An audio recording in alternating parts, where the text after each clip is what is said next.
Welcome to Rock Talk Lapidary, your podcast for everything rocks. Coming to you every Thursday 7 p.m. Mountain Standard Time. Be sure to like, subscribe, and tap that bell. Let's get rockin'. Hi, everybody. Welcome to Rock Talk Lapidary, the weekly podcast where we get together and we talk everything rock with some of the industry's most influential and creative people just like me and you. So, this is our final episode of season 3. Um, Tips and tricks of lapidary. It's what we've been talking about this season. So, tonight we're going to talk a little bit about final polish stuff. Compound or not compound. What do you use? What rocks would you use it with and why? So that'll be our focus tonight. But of course, we're going to do our normal everything that we do. So we have a giveaway that we do. All you have to do to be eligible for that giveaway is make a comment. We'll be keeping track of who's commenting. And at the end of the show, we will pick a number at random and somebody will win the giveaway. So, what is the giveaway tonight, you ask? Well, I didn't ask anybody to do the giveaway tonight, so I'm going to just do all this stuff that I have sitting next to me. So, I have this nice slab. Hold on, I have water. I'm not going to lick it in front of the camera. That would be wrong. Got this cool, see, there, that's better. Cool slab right there. We've got this nice plume slab. It's kind of a little bit of a wedge. It's an end cut, but it's a cool slab. I've got this lapis heart pendant, which is really neat. Very cool. And I've got a couple little pieces of Fordite. So that's going to be our giveaway tonight.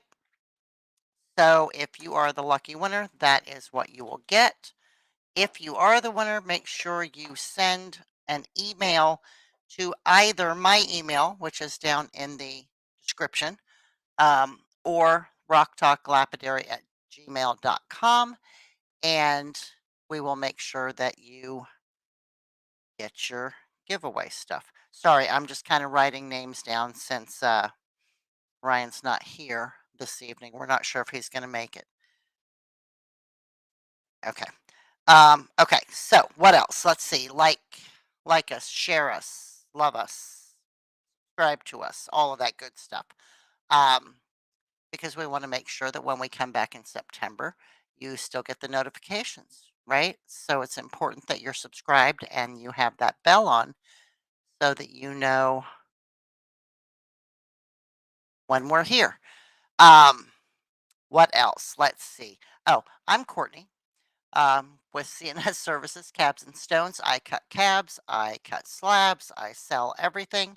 I just recently opened an actual brick and mortar shop. So if you're ever in Maryland, anywhere near Baltimore, come and see me at my shop. You can find all of that information, the address and all that at my website, which is cabsandstones.com. You can find me on Facebook. You can find me on Instagram.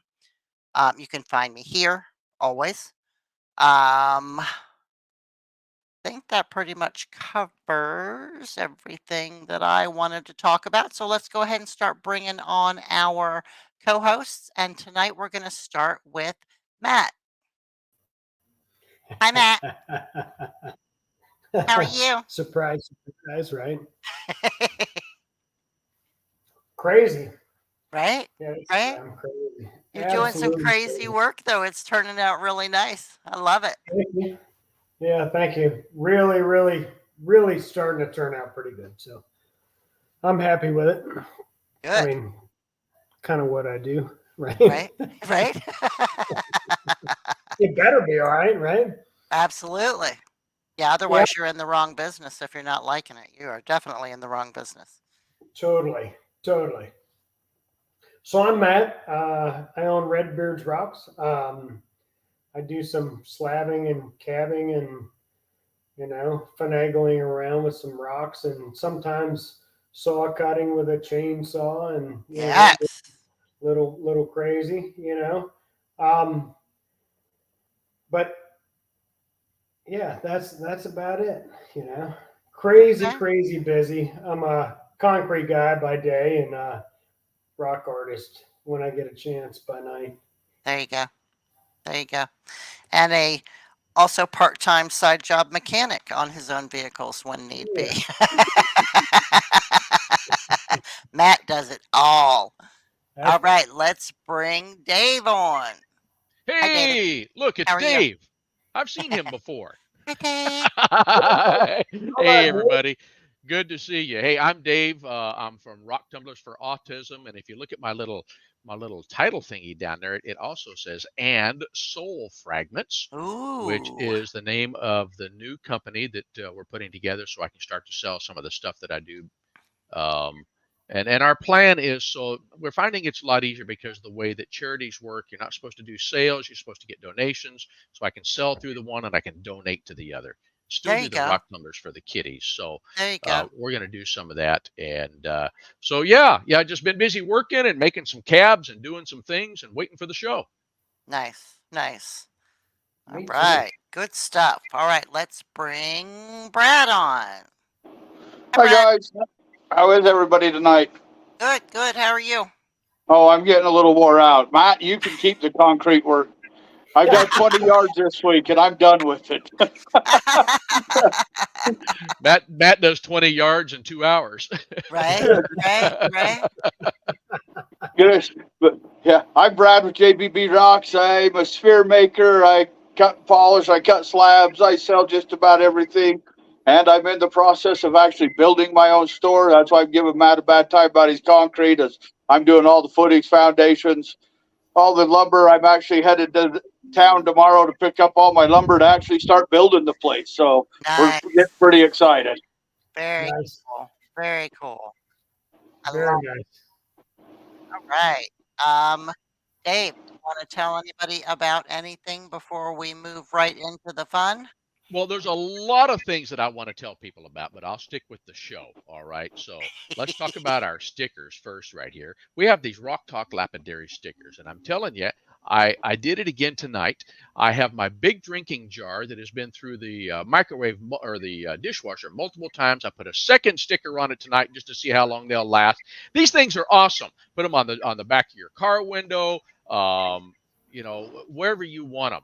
Pass them around. There's two ways to get these. You can buy a single one for $2 plus shipping, or if you buy 10 or more at a time, you get them for $1.75 a piece plus the shipping for the total of the 10.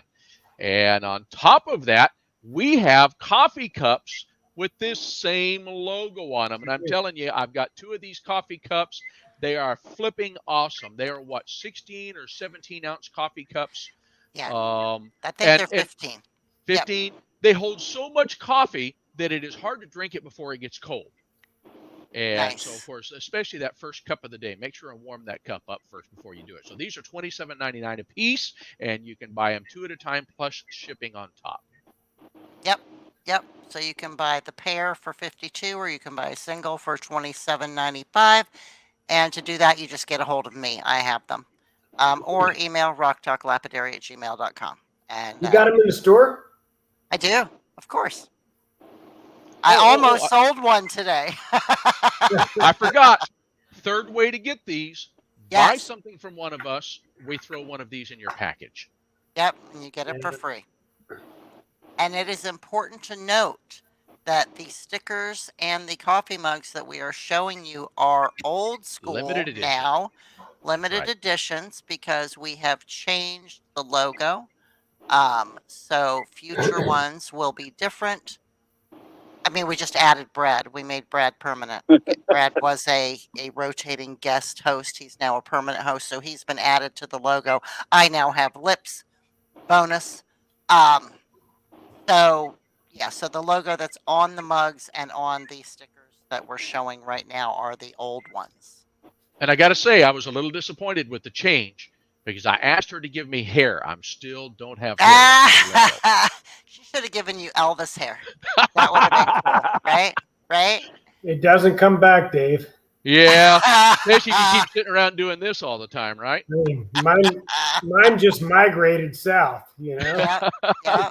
That's what they say. It falls off your head, starts My growing on your wisdom went chin from and here your to here. chest and your back, right? Yeah, that's That's right. right. Yep, All right, absolutely. so I am going to show real quick Brad's progress from groundbreaking, which was what, 2 weeks ago? Yep, 2 weeks ago? 2 weeks ago. 2 weeks ago, this was Brad out there just digging his little heart out. Last week, this was Brad pouring foundation, right? Yep, And those are the footers. getting the footers in, right? And this is Brad this week. Brad is not messing around. Nice That work. rock And, shop is going up quick. and today I brought in Amazing. 4 dump truck loads of road base, and we've got that pretty much backfilled, and we're about graded out, ready to pour the floor probably Monday or Tuesday. So I love it. Nice. we're Absolutely just love it. pushing right along. We're going to get her done and up and fast. So There you go. Nice I work, love it. Brad. That's motivation right there, and that's beautiful. I can't wait to see it when it's done. I'm so excited for you. So we do every week a viewer spotlight. So this week is David, who sent in. He was a new viewer last week, yep. and then he came to the sales show on Tuesday, and hopefully he will come tonight. I was kind of hoping he would already be here, but oh well. We'll just let him know when he comes that he was in fact the viewer spotlight. So I'm gonna start. I did them in the order, like I saved the coolest for last. What I think is the coolest for last. So, Brad, if you want to kind of just Yeah, he just does some polishing. He loves. His comment to us was, sometimes he does it by hand, but when he's fauceting, he uses a dop stick. So right, as you can see, he does a little bit of everything. Some pretty gabs he's done. check this sucker out. I I'm love gonna say Wow. that's a chunk of opal, I believe, it. but it's Yes, got some serious color play in it. That's a Telling you. gorgeous piece. yeah, yeah. So he does. He does a little bit of everything. He facets. He Is your cabs. favorite the one I think it is that he made for with his son? Yes. Yep. Yes, that is very cool. So it's this one. Check this out, you guys. So he said his son is a costume designer, and I'm not sure exactly what his son does the costume design for, but this is something that he made out of the freshwater pearls, and there was a bunch of different, and I just pulled a brain dead. I went back and read his email, so I didn't forget, but I forgot anyways. But as you can see, the chain mail, I guess, is kind of the best way to describe it on that outfit. That Yes. David made all of that Yes. by hand. Which is amazing, right? That's talent right there. Oh, That's yeah. just so crazy. So he made all of that, and then his son incorporated it into this costume, which looks like it would be, I mean, I don't know. To me, it looks like maybe a wedding, or Yeah, something, right? Very, very cool stuff. So we're super happy for to sure. be able to showcase David. David Young is his name. Again, he is a new viewer, so we're super happy to have him with us. And trying to So think. before you skip back, Courtney, let me Yes, tell everybody else real quick.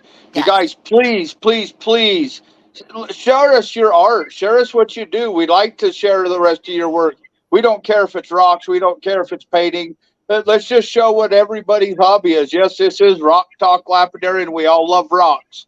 But we want to see everybody's. Not everybody is into the polishing of rocks yet. Some of you might be here just trying to learn and wanting to learn, so you haven't done it, but there's other art mediums you work with. Send us them, show us. Let's share all of our viewers of what we got. You can send your emails to rocktalklapidary@gmail.com, or any one of us. You can send it personal message or through Facebook. We don't care. Or I don't even care if you send it to my jbbmetalart@gmail.com as well. So we can get it lots of ways. One way or another, we will receive it. So please share. We all like to see everybody. And if it's something that you started out 15 years ago making cabs, and you have that first cab you made, share it and share one of your new cabs. Let us see the change of, because I know Yes. some of the first fares I made to what I do now, they're complete different animals. I mean, and we all improve as the more we do. Yeah, absolutely. Absolutely. And we do want to, I mean, this show is about learning and building community, but it's also about promoting each other, right? So, Oh yeah, for we sure. promote ourselves. We want to promote you guys too. So please send some information. We'll get you as the viewer spotlight on one show or another. Um, and we'll get you promoted out as well. All right. Anybody else got anything else right at this moment before we move into our fun for the night? I'd rather do the No, I fun. think, All yeah. right, let's have fun. So I do want to. So I guess, gosh, I have one thing. Um, jumping back to last week when we were talking about to dop or not to dop and why and blah blah and all of that, right? I forgot to mention one thing when we were talking about dopping is, where do you get your dop sticks from, right? I personally, I go to Home Depot and I get different sizes of dowels and I cut them down to my preferred length. It's like what, 73 cents a dowel or something, and you can get like 6 or 8 dowels out of them, stop sticks out of them. I don't see a whole lot of reason to buy a bunch of dop sticks. You can. Amazon's got them all day long.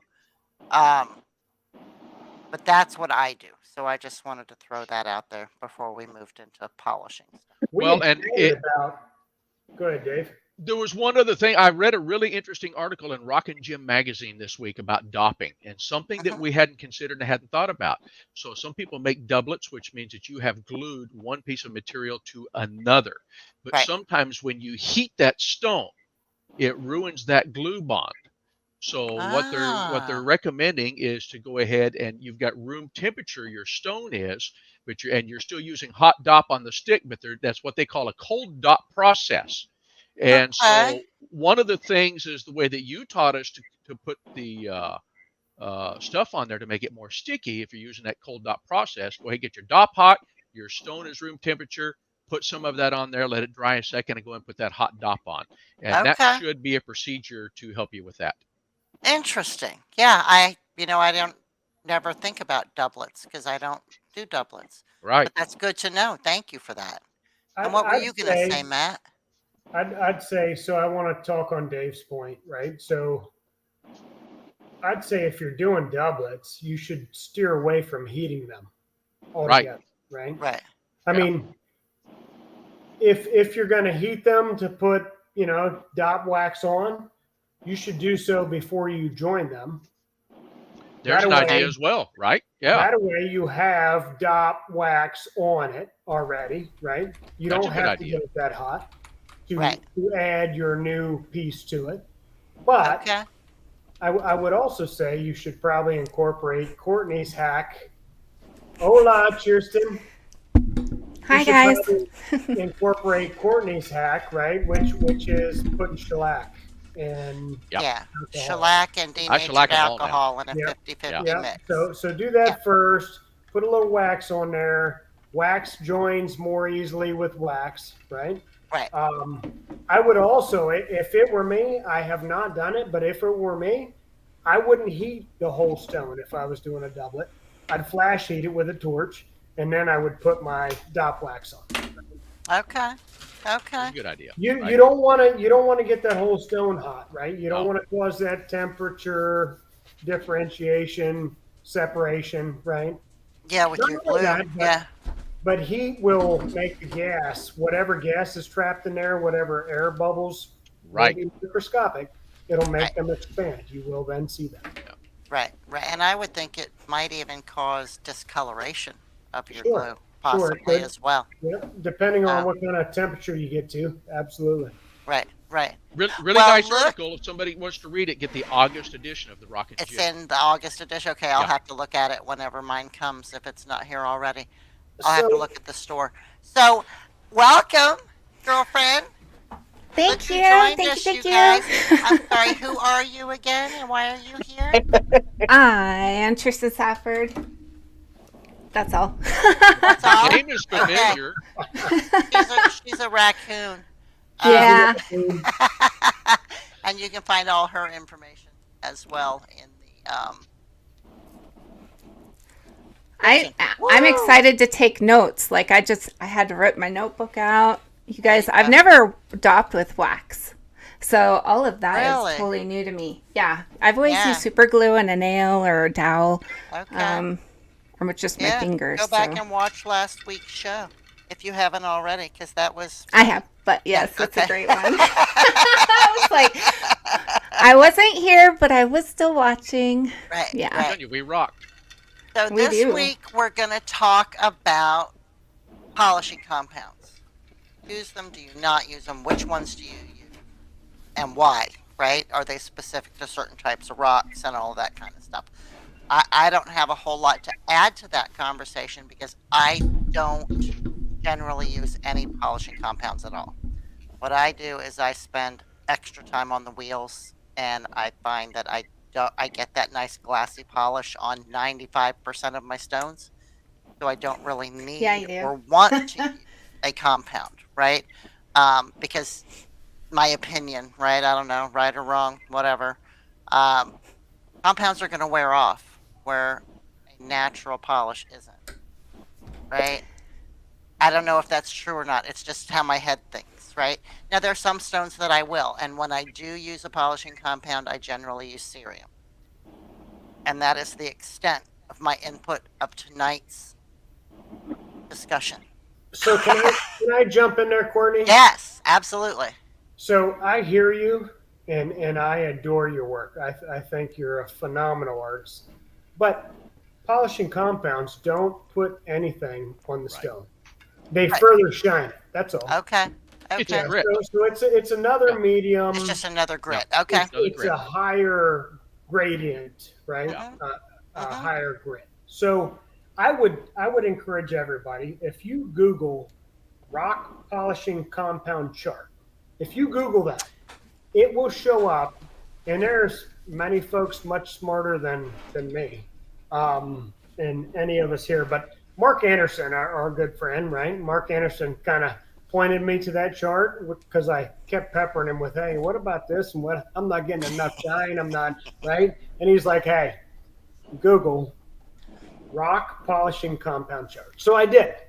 And it will pull up a couple of different charts, and they will tell you, hey, cerium oxide, right, 10, right? I mean, depending on the stone, right? Because I know different stones like different compounds, right? Yep, it totally does. It'll give you a complete list of what you should use for what stone. And some of them, I love old stuff, right?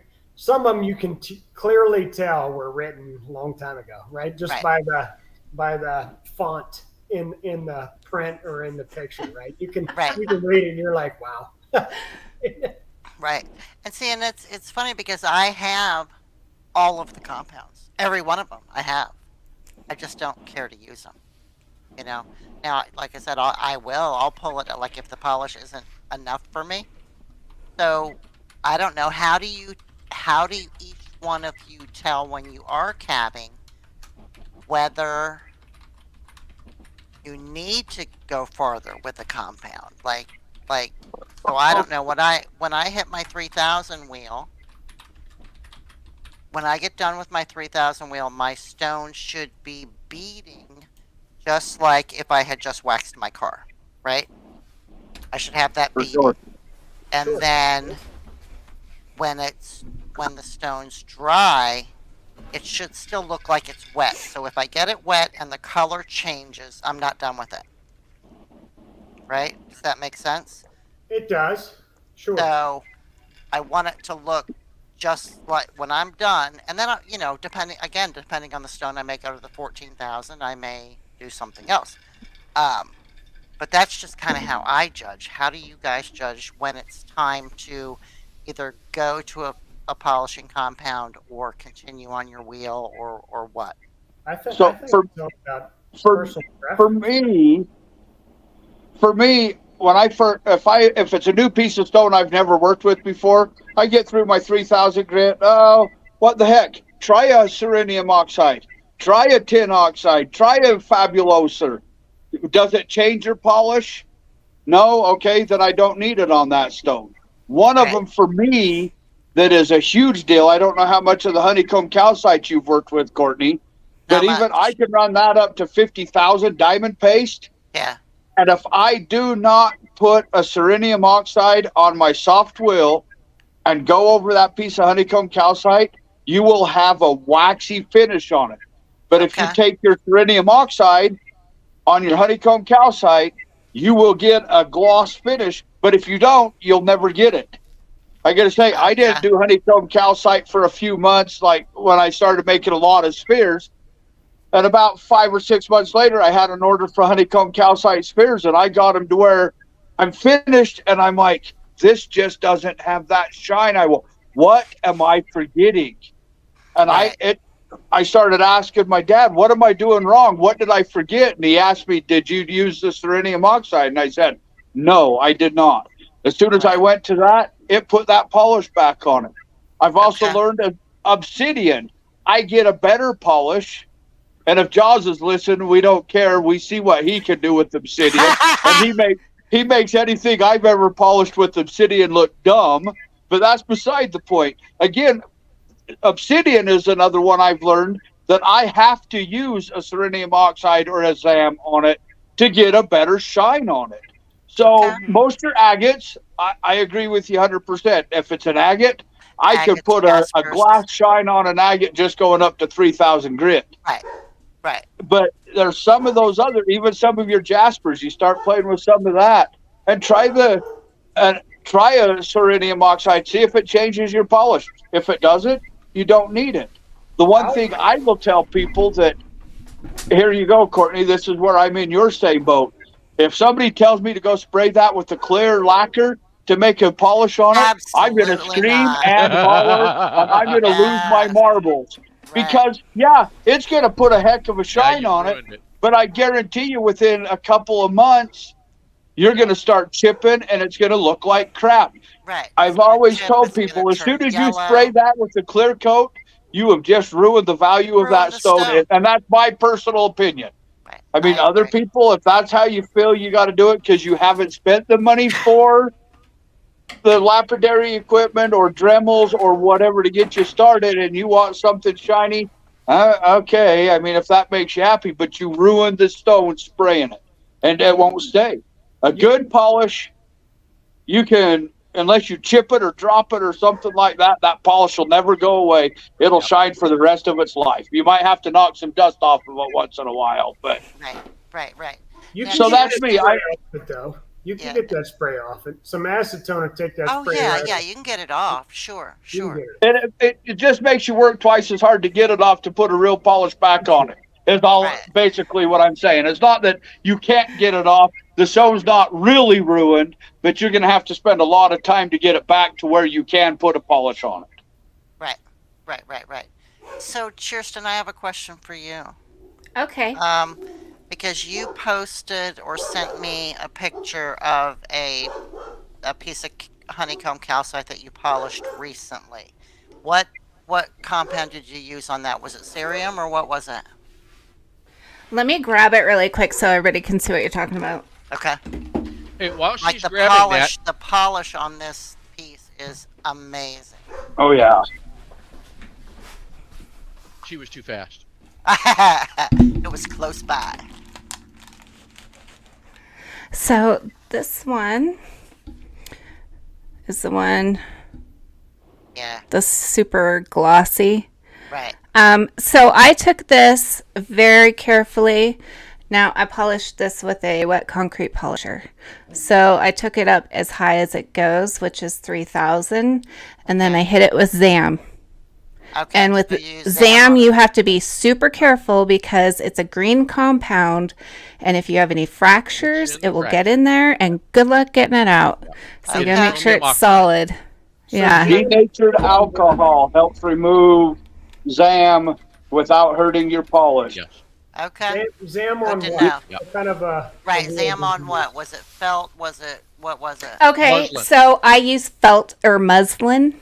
Okay. Yep. So it's Yep.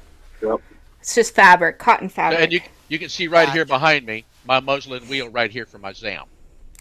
Okay. That I have on my machine. I think that's the other thing that we should touch on at some point is what. Well, yeah, Julie had that question was about not just compounds, like what do you use them with? So does the chart you were talking about say that? Okay. Absolutely. Okay. So you can also use wood, softwood or hardwood, right? So I was hoping somebody'd bring that up, Matt. I never got to try that, but man, there are some amazing. I can tell you, I used it on some gem bone and phenomenal results because of the hardness and the softness, right? I mean, because of the variance in there. Right. But the wood offers that rigidity to maintain that polish across both those hardnesses. So interesting. Thank you, Kersten. As you know, Dave, right? Hard, soft, right? That can be tough to undercut, but yeah. And if you have a softer material and you put it on the wheel, the undercutting starts right now. Mark Anderson was the one of course, pointed me in direction of wood. Interesting. Yeah, I never would have thought of using wood. I remember him saying that. I use wood Dremel bits for polishing. I put my diamond paste on it, and that's how you can get into cracks and crevices, like on fire agate, that sort of thing. Right. Well, and I think Diamond Pacific actually sells that wooden wheel kit, don't they? I think they're the ones that have. They sell the screw mandrel, so it's like your standard 2-inch mandrel, and then the top part is a longer, skinnier screw, and then you just screw that into your cut up dowels, and then shape your dowels, while you're running your Dremel, and it works. Wow, Matt. Is that the dyno bone you did? That's look at that polish. Wow. And that is a wooden piece. Yep. Very cool. That's very cool. The thing about the thing I've learned about polishing is there's really no right way or wrong way to polish and what chemical you use. Because I would bet you we sit here and we could talk exactly how Courtney does her step by step, how I do mine step by step, how Kersten does her step by step. Matt and Dave, we all have different things we do. I know Dave. He's told me he's used a magnifying glass to look for scratches before he goes to the next wheel. Right. I'm not that. I get a good shine on it, and I don't go to that extreme. But look at the shine Dave puts on compared to the little steps you do like that make a huge difference in your final polish, and it really does. And you could talk to 100 people, and you're going to have 100 different ways to polish it. Of course, yeah. Just like different ways of cutting. Like everybody has their own style and their own things that they prefer. And that's half, in my opinion. Again, that's half the beauty of this thing we call lapidary arts, right? A lot of it is personal preference and finding what's going to work for you. My hat's off to Kersten because I know she does not have a set of cab wheels. She does everything with her Dremel. Everything, yep. And she's got her concrete polisher that she uses. And a flat lap. I mean, look at the polish that she does putting on. I don't have the patience to sit there with a dang Dremel and cut a cab and polish it. I can't do that. But that's how Kersten does every one of her cabs, and she gets a fabulous polish. Yes, and that's a really good point. When you're looking at getting into the market of the different machines, is if you want to start cheaply, you're going to be investing a lot more time. Whereas if you invest expensively, your time invested per cab is so little. So, just something. What's your time worth? How long do you have per just an average cab? It's generally 6 hours. See, and you're into your Dremel and equipment somewhere around $100 bill.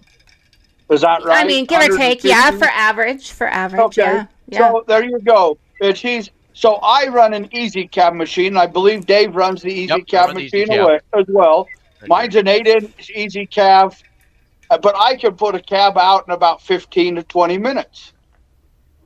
And so there's and again, an Easy Cab's like $2,300. So there you go. We can all get polishes no matter what you use. Like I said, there you go. Matt was just showing us when he polished. Right. That Matt just polished with a piece of dang wood, and look at his. But you know, the thing about that, so technique is one thing, using different polishes, you know, to get that shine that you want. But there are some materials that some polishes just don't work with because of the reactiveness of the polish itself. The material might be a little bit too soft, or it might be a little bit too porous. And that is where a lot of that knowledge of what to use. So one of the reasons why tin oxide and the ZAM, which is chromium oxide, those are really good for stone that contain metals. They do a great job on metal. And you'll find stuff like that. And that is really where the big difference comes in, is the material itself versus your techniques. Yep. Right. Yeah. So Sherry said she would love to see my Dremel polish technique sometime, and I just want to say, just go ahead and get on the channel you're watching this on. 90% of all the videos that I have posted are how-tos with the Dremel, teaching you from the very basic beginnings all the way through polish. So. Yep. Yeah, she's got some phenomenal instructional videos on her channel. You can even learn how to get dreadlocks. Right? How to get dreadlocks? Yeah, with the Dremel. Yeah, just catch your hair a few times. That sounds like a story. You can even make oh, you know what? I just wanted to make it. This is what happens when you catch your hair in a Dremel video. So it's a, if you want to see it. It's pretty funny. I sacrificed my hair. Was that your do not do tutorial? Yes. Do not do this. I have a couple of them. Oh my gosh, that is hilarious. Hey, Jaws, this is pure cerium oxide right there, man. I also like to know, what polishes do you guys have on your heads today, Matt and Dave? Dave says he's got cerium. What do you got, Matt? Old Irish spring. Nice. Get the chamois cloths out. Yes. There you go. Right? That's great. Hey, I used to be a shoe shine guy in Oklahoma when I was a kid, man. I can pop that rag.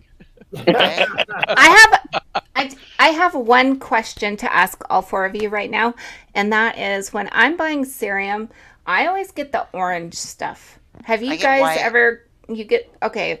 I get white. Is it just like a color preference, or is there a difference? There are different grades of cerium, so you want to get the highest grade that you can. I would have to go look at mine to tell you what, but there's... So cerium is... It's like an optical, right? So they use cerium for eyeglasses, right? Yep. So you want to make sure that you get...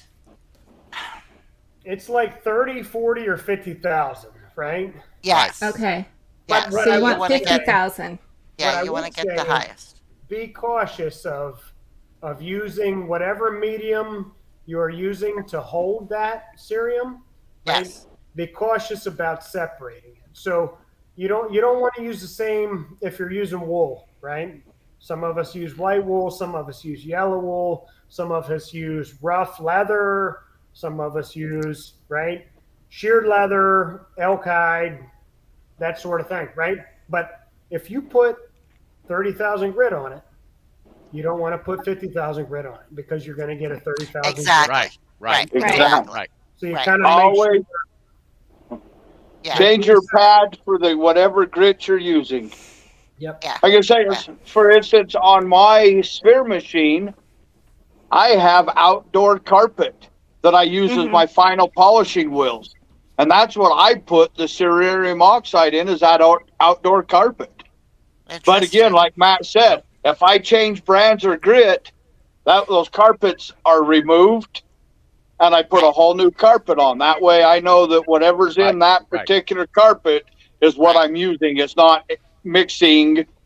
And I use the diamond pads. I use the diamond pads on my, for like the same thing, the wet polisher. That's what I've used on my sphere machine. The other thing I can tell you, when you start going that, there is also quality of diamond pads and diamond paste. So you need to talk to somebody, because I have bought some. Oh, I only got $20 today. It's just like we were talking Nova wheels versus others. I've only got $30. That's what I'm going to buy instead of buying the $100 ones. There is a difference in that. So you're and you learn how to work with what you can afford too. Right. Absolutely. Well, and Jaws said he's currently using the red cerium. That's what I use. Because that's what's on his bull wheel, and he's just been too lazy to change the leather cover out. Yeah. But he'll be migrating over to the white, once when he's ready to change that out. And the red is not even the optical grade. I mean, the red gives me a mirror polish, literally. But if you go to optical grade, that is even, and I believe most of that is the white or the brownish white when you get into the optical. Yeah, and I haven't even gone that far yet. I have had no need, even although I would like to someday get into the competition stuff. I might go optical grade cerium. Okay. Yeah, that's a good point. Spot said the other thing to look out for is if your compounds are dyed, because some people will dye them to give them color, and sometimes that dye will transfer over to your work, and that's a very good point. Right, good point. That's why I won't use red rouge.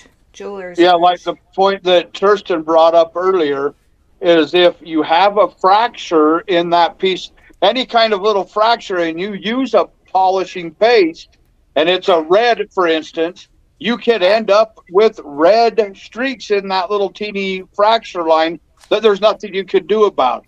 Right. Some of them, like I've had luck of soaking them in a denatured alcohol, which will remove that polish paste out of the cracks, but still, you never get it all out.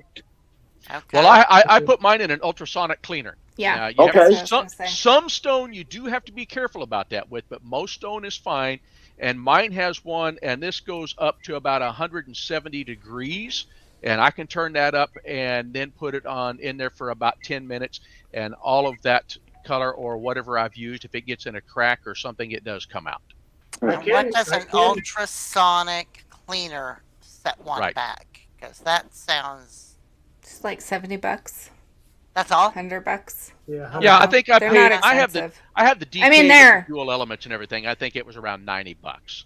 Yeah. Okay. Yeah, that's not bad though. I mean, the way it sounds, I would think it would be like a $500 piece of equipment. So. No, it's just like going to your jeweler and having your rings cleaned. They throw them in an ultrasonic cleaner. Right. Okay. And charge you $100. Right. Yeah. I guess something else I'd like to add for polishing is on some of your polishing compounds, I've learned that some work better dry than they do wet. Right. Okay. So, I mean, like my serinium oxide, I mix it with water because it holds on to my leather wheel that I use better. But there's other pastes that if you don't put them on dry, you don't get the same polish as if it was wet. Okay. So I want to say one thing about that, and that is I make a paste and I paint it on, like if I'm making a cab with a Dremel, I paint it on the stone. Right. And it's also painted on the polishing wheel thing. So do you guys do that also? I do. If I'm using a compound, that's exactly what I do. Depends on what I'm using. If I'm using leather, I will take my leather end pad off, and I'll actually mix up a slurry, right, with cerium or tripoli, depending on which pad I'm using.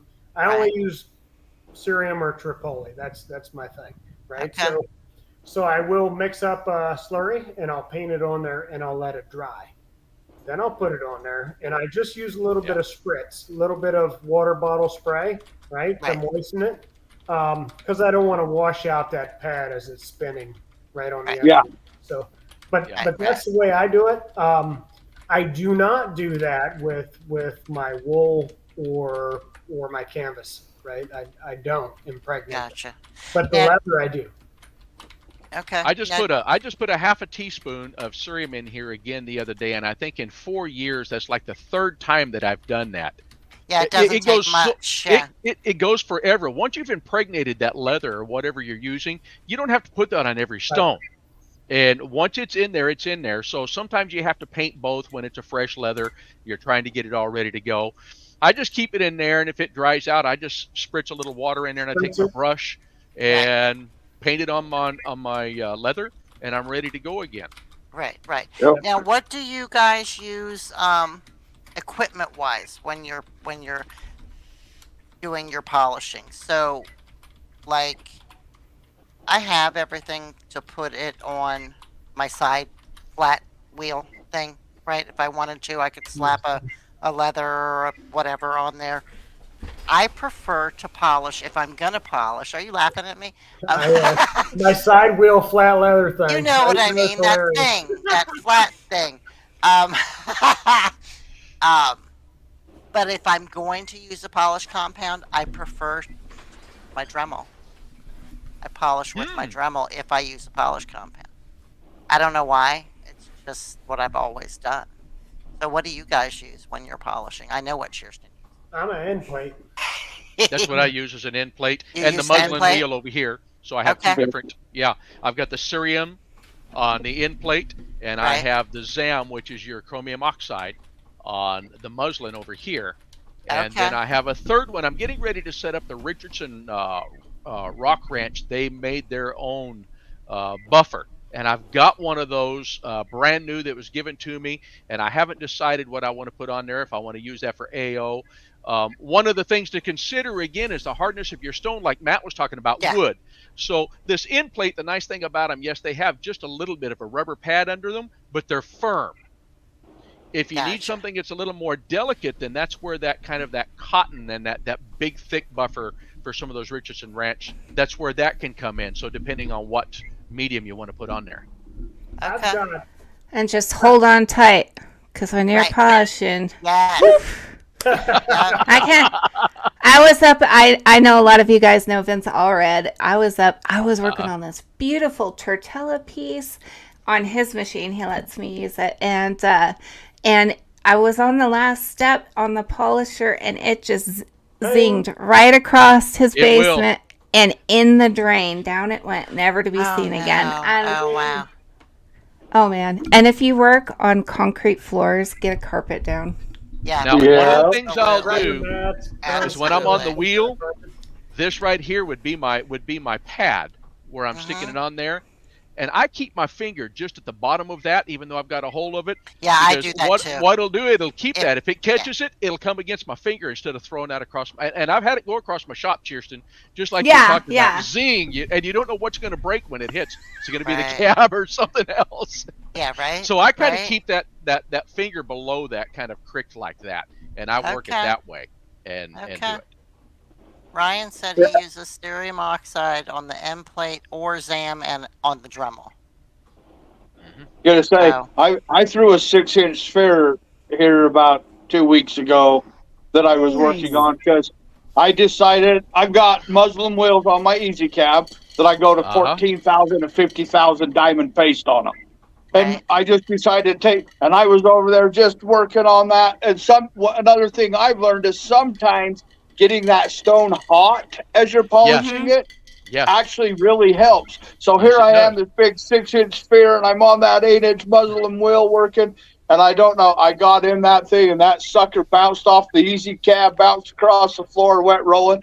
I just turned off the Easy Cab and walked outside. I didn't even want to look at the sphere. I did go back in a few minutes later, and thank God, because I do have carpet. It didn't chip it. I was able to save it. But there for a minute, I was going to say some not so kind words. So I just walked out of the shop. Okay, I'm leaving it alone for a minute. That's great. That's great. Well, and that's a really great point, Brad, because you learn to work from the inside, the center of that wheel, to the outside. Sometimes you need it a little bit drier for some stone, a little wetter for other stone, and you're looking for that sweet spot. That now, you can get them hot enough to crack a cab, so be careful. Yep, you can. But understand, he's absolutely right. Some stuff, I have better luck with a little bit less water and a little more heat when I'm doing obsidian, and it gets rid of the fog. Yep, exactly. I instead of having, I just use a little water bottle spritzer, and I just barely spritz it. And then I let it run on high speed, and I just heat it up. What stones do we not want to do that with? Can you guys name any? It has some gradient, right? Some larimar, some malachite, turquoise, right? Opal. Brittle. Opal, you got to keep opal cool. So some of them are super temperature sensitive, and that variation, because you're not getting the whole stone hot, especially if it's a larger stone. I mean, if it's just an area, stone, right? If it's a small stone, you are getting the whole thing hot, but it's that temperature variation because it's expansion and contraction of material. Right. That's what it comes down to. Never thought of it that way. But again, when you're polishing, don't stick that thing on there and leave it. Move that thing. No, you have to keep them in motion. Yeah, that's important. If you stick that on there and you leave that on one spot, you're going to get enough heat. You're going to crack that cap. Oh yeah, especially if there's a fracture in there already. Right. Oh yep. Yeah. Right. Absolutely. Right. Personal experience. Most definitely. More times than once, right? Yeah, and Jaws, anything with cinnabar in it, obviously you don't want to get it hot, releases gases, right? I mean, Ryan said opals will explode if they get too hot. If they get too hot, they will, yeah. But I mean, any stone that is toxic, right? As you're cutting it, you don't want to get any of those hot. You don't want to get petersite hot. You don't want to get malachite hot, I wouldn't think, right? Nope. Malachite will go away too. Exactly. Opalized pet wood. What do you mean it'll go away? Yeah. It'll crack and fracture and explode. Oh, I see. Okay. Yeah. So it's just you cab amber completely without water? Like no water at all, Ryan? Show off. You don't want to get that one Just kidding. Right? Totally kidding. Oh, that's pretty. Is that seraphinite? What is that? It is seraphinite. Yeah. One of my favorites. One of my favorites. But yeah, seraphinite, same as petersite, right? It's got the asbestos in it, so you gotta be careful, right? You gotta always have water with that. You don't want to get it too hot. Yeah, you should know your stone. You should know what you're doing. Do a little research before you polish a new stone. Absolutely. Know what you're working with. There's so much. That is 200 million year old opalized petrified wood. It's conifer. Very cool. And I did not know. I made a smaller cab that I think is the most beautiful thing I'd ever seen in my life. And I was doing the polish on it, and you could hear it when it split in half. I mean, it's like an explosion when it did. And I was on, it's like a crack of thunder in your head because you know what you did instantly. When you heard it, right? You heard it. Right. And you heard it. Too. It's like a thunk, right? It's like and it's a heart-sinking sensation when you have something like that, because this is hard to get a hold of material. That somebody gave me this, and I guarantee you, if you're going to start polishing anything, cabs, freeforms, whatever it is, you are going to have them that break. You're going to have them that explode. You're going to have them that I've just got 2 more minutes. I'm almost done. And you break the bottom half of it off. Well, guess what? Take that thing back to the machine, regrind it, reshape it, and move forward. Else. It's going to happen. Right. That's a good point too. The guy that taught me some of what I know. Real simple. If it chips, if it breaks, it's yours. It's your art. Change the shape. Keep it moving. Don't throw it in the trash. It doesn't matter if it's a brand new beginner or somebody that's been making cabs and polishing for 30 years. You're going to break them. Right. You're going to break them. Absolutely. Yeah, absolutely. Absolutely. Don't get discouraged, I guess, is what my point is. Because it's going to happen. There's so many things you can do with it. Yeah. I mean, hey, you've got it in half now. You can get all kinds of different liquid silvers or gold. You can get different colors, or you can trim that on both sides, and you can put a piece of metal silver in there, glue that together, repolish a little. There's a lot you can do with them, so don't be too disheartened. I have a really cool glass bottle that when I break something, I stick it in there. So it's slowly filling up of really cool broken things that I'd worked on. There you go. Nice. Nice. All right, you guys. That's kind of my let it rip. Already? Uh-oh. It's that I time. know, it went too fast. Wow. Oh. Listen, That's what I get for being late. I mean, you guys can run it over if you want to, but I gotta go up and eat dinner. So, let's do the giveaway. And then if you guys want to keep talking, I'm good with that. So, Kirsten, pick a number between 1 and 13, please. 13. 13. Marika. Marika, are you still here? Marika Timmer, I believe, was her last name. I didn't write down her last name. Hold on. Let me find her again. Way back up here. Yes. Marika Trimmer. Are you here, Marika?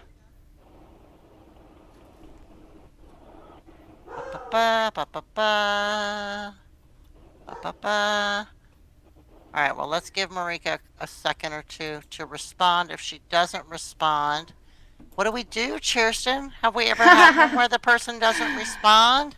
We pick another number? A couple of times, then we pick another number, but we give them a minute to respond. Yeah, absolutely. So while we're giving them a minute to respond, Jaws came up and he's actually right. He said anything with a reasonably high water content will explode if it gets too hot. And opal is exactly that. Yeah. Yep. Opal is 2 water molecules to 1 silica molecule, and that is pretty high. I'd also say anything with a good line in it, right? Yeah. You want to be wary of. So, big piece of Larimar. I can guarantee you, if you put that on a high polished wheel and you get it hot, it will fracture right there where you see that line. That's its weak point. Yeah, absolutely. Right. Yep. Now you can't see, but right? I mean, it's polished. Again, this one here too, that'll cause a fracture, right? Yeah. Yep, it's definitely not all stones you want to get hot, and it's a learning curve. Same thing with this, right? Bill says that was his point. Nature's a fickle thing. Yes, she is, Bill. Honeycomb calcite is horrible for cracking on those white limestone lines that Kirsten was just pointing out. The white lines in honeycomb calcite is a limestone. And it's when you start making smaller, thinner cabs, they are horrible for splitting right down that limestone crack. Right. Of course. But it doesn't matter if you get it hot or not. You're going to split them there eventually. It happens. Yep. Okay, let's pick another number, 1 through 12, Kirsten. 9. 9. 1, 2, 3, 4, 5, 6, 7, 8, 9. Tammy. Tammy won another one. Tammy won another one. Tammy never wins. Tammy has never won anything. Tammy's the lucky girl. Congratulations, Tammy. I know she's still here. She's always here. Yeah, she hangs out. That's good. She always supports us very much. Yep. Okay, so I will, I've got Tammy's information, so no need for her to send it in. I will get her giveaway sent to her. I feel like she just messaged me a couple weeks ago that she got her giveaway that I did that particular week. You're very welcome, Tammy. Okay, so we've got 1 big minute. So let's, excuse me. Thank you, guys. Let's real quick do our closing comments. Brad, real quick, what you got? Hey, again, I just want to thank everybody for supporting us so much. If it wasn't for all of our viewers, we wouldn't be doing this. This is all for you guys. We love to teach. We love to share. And I know one of us always says it every week. If anybody has any questions, ask any one of us. Send us a message on Facebook. You've got all of our emails. You have ways of contacting us. Any questions you have, make sure you ask, because in my world, there's no such. The only stupid question is a question that's not asked. That's right. You can't learn if you're not asking questions. So again, thanks everybody. All right. See you later, Brad. Bye. All right, Dave. All right, everybody. Hey, thank you for coming. I enjoyed this an awful lot. I appreciate everybody. I think we covered a lot of material tonight, so I'm just going to say keep your rocks wet and your polish light, and we'll see you next week. I love that. Thank you, Dave. Matt. That was good. That was good, that was right? Good. That was excellent. Thank you, everyone, for coming. Yeah, good chat, good conversation, some very, very useful information. Okay. I know. Keep going. I didn't mean to hit it. Keep going. I'm sorry. I had a finger twitch. I love you. Yeah, so you're telling me I talked too much tonight? No, I promise I didn't mean to do it. You're on. Yeah, some good information. So, absolutely. I'll reiterate what Brad said. If you got any questions, need any help, need a hand, just want to chit chat about some kind of rock nonsense, right? Hit any one of us up. We're always willing to help. Absolutely. Thank you. Absolutely. Absolutely. Yep. Thank you, Matt. I'm going to take you off now. Bye-bye. Kersten. Woo, woo. Woo. So All glad right. you came. Thank you. Yeah. I was late getting on, but I was glad I got in here. I did take some notes because y'all teach me stuff, and I think I know everything, and then y'all remind me I don't know everything. So that's awesome. I'm really grateful to the viewers. Of course, thank you for coming to my channel, and thank you for coming to our show. Courtney did an amazing job this season running the whole thing. I can't wait for you to come back and all by herself. I know, right? Oh my God. I'm done. We're gonna have to talk about that. But it's been great. And I'm just grateful to all of you guys. And if you need to look for videos, go onto my channel, and I teach Dremel carving, just big carving, all kinds of stuff. So check it out. That's all. All right. See you later, alligator. Love ya. Keep on rocking. Love ya. All right, you guys. Just like everybody else said, thank you so much for coming. Thank you for supporting us. We appreciate you. And we're going to take the month of August off, so you won't see us for a month. But if you hit the like, subscribe, and, well, not necessarily the share button, but if you hit like and subscribe and turn those dingers on when we are ready to come back in September, you will get notified that we're back. You can check us out. We do have a Facebook page. We have a Instagram page, all Rock Talk Lapidary. So you can find us there.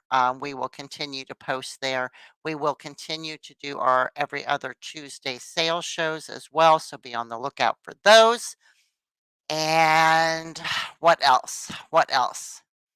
I think that is pretty much all I have. So, you know, same thing everybody else said. Oh, we are going to be, if you have a moment, look up Rock Talk Lapidary channel. So it's going to take some time, right? Like for now, we're still going to be on Kirsten's channel, but we are trying to move the podcast over to our own channel. So we need people to start subscribing to that channel, even though there's nothing there yet. Kirsten is slowly uploading the past episodes to that channel. But we have to have a certain number of subscribers before we can go live on it. So do us a favor, jump over there and like that channel as well. Subscribe to that channel so that we can hit you up all over the place. Don't forget to check us out on Spotify, all that other good stuff. Okay, I think I'm done. We love you guys. We'll see you in September. Keep rocking. Love you. Bye-bye. Great show, guys. Let's go. Thanks for watching. Thanks for subscribing. See you next Thursday at 7 p.m. Mountain Standard Time.